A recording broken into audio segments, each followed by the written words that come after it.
नमस्कार दोस्तों, मैं हूं आपका फाइनेंशियल दोस्त। दोस्तों, आज के अपने इस वीडियो में हम बात करेंगे एसबीआई कॉन्ट्रा फंड के बारे में। दोस्तों, हमारी कोशिश रहती है कि हम आपको सरल शब्दों में स्कीम की पूरी जानकारी दे सकें।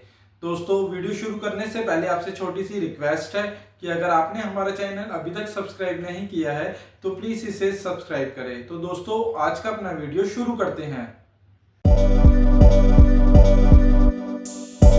एसबीआई कॉन्ट्रा फंड, यह फंड एक कॉन्ट्रा कैटेगरी का फंड है। वहीं बात करें इसके लास्ट वर्किंग डे की एनएवी की, जो कि 10 मई 2024 को थी, वह 344 रुपये 47 पैसे की थी। वहीं बात करें, यह फंड एक ओपन एंडेड फंड है। ओपन एंडेड बेसिकली वह फंड होती है जिसके अंदर आप कभी भी निवेश कर सकते हैं और कभी भी विड्रॉ कर सकते हैं।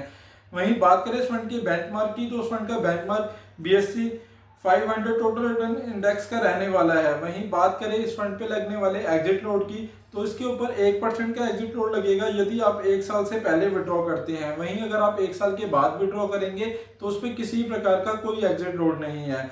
वहीं बात करें इन्वेस्टमेंट की, तो उसके अंदर SIP के केस में आप सिर्फ 500 रुपये से अपने निवेश की शुरुआत कर सकते हैं। वहीं लमसम के केस में आप 5000 रुपये से निवेश की शुरुआत कर सकते हैं।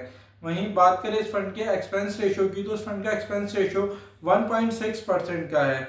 वहीं अगर इस फंड के अंदर यदि किसी व्यक्ति ने 1 लाख रुपए का निवेश किया होता जब ये फंड लॉन्च हुआ था, तो आज उसकी वैल्यू 69,32,000 रुपए तक होती।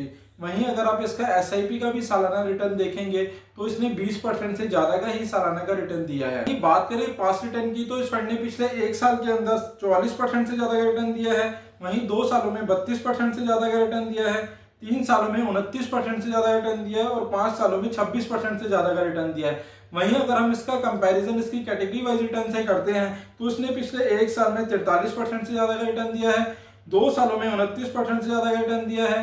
3 सालों में 24% से ज्यादा का रिटर्न दिया है और 5 सालों में 22% से ज्यादा का रिटर्न दिया है। वहीं बात करें SIP वाइज रिटर्न की, तो इस फंड ने पिछले 1 साल के अंदर 38% से ज्यादा का रिटर्न दिया है।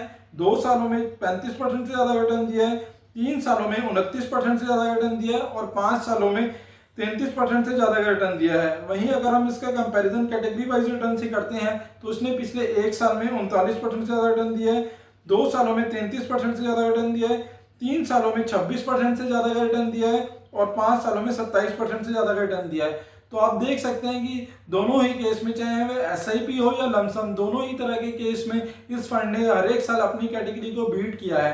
इस लिहाज से निवेश के लिए अच्छा ऑप्शन हो सकता है उन सभी के लिए जिनका भी नजरिया लॉन्ग टर्म का है। बात करें फंड मैनेजर की, तो यह फंड 2 फंड मैनेजर के द्वारा फंड मैनेज किया जाता है। पहले हैं मिस्टर दिनेश बालाचरणन, वहीं दूसरे हैं मिस्टर प्रदीप केशवन के द्वारा यह फंड मैनेज किया जाता है। वहीं बात करें टॉप 5 सेक्टर एलोकेशन की, तो उसके अंदर ऑयल एंड गैस के अंदर 11.08% का इन्वेस्टमेंट है। वहीं बैंक प्राइवेट के अंदर 10.51% का इन्वेस्टमेंट है। कैश में 9.38% का इन्वेस्टमेंट किया गया है। ऑटो एंड ऑटो के अंदर 7.27% का इन्वेस्टमेंट किया गया है और हेल्थ केयर के अंदर 6.3% का इन्वेस्टमेंट किया गया है। वहीं बात करें टॉप 5 सेक्टर एलोकेशन की, तो इसके अंदर HDFC बैंक के अंदर 3.26% का इन्वेस्टमेंट किया गया है। गेल के अंदर 2.91% का इन्वेस्टमेंट किया गया है। SBI बैंक के अंदर 2.86% का इन्वेस्टमेंट किया गया है। रिलायंस इंडस्ट्री के अंदर 2.55% का इन्वेस्टमेंट किया गया है और ऑयल एंड नेचुरल गैस के अंदर 2.25% का इन्वेस्टमेंट किया गया है।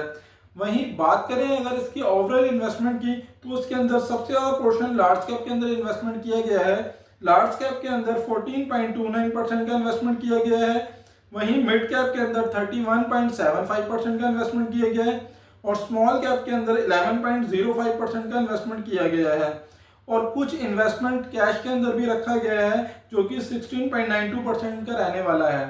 दोस्तों, अगर आपका नजरिया लॉन्ग टर्म का है और आप एक लंबे समय के लिए इन्वेस्टमेंट की सोच रहे हैं, तो ये फंड एक अच्छा ऑप्शन हो सकता है। वहीं अगर आप इस फंड के अंदर इन्वेस्टमेंट की सोच रहे हैं, तो इन्वेस्टमेंट से पहले एक बार अपने फाइनेंशियल एडवाइजर से सलाह जरूर ले लें।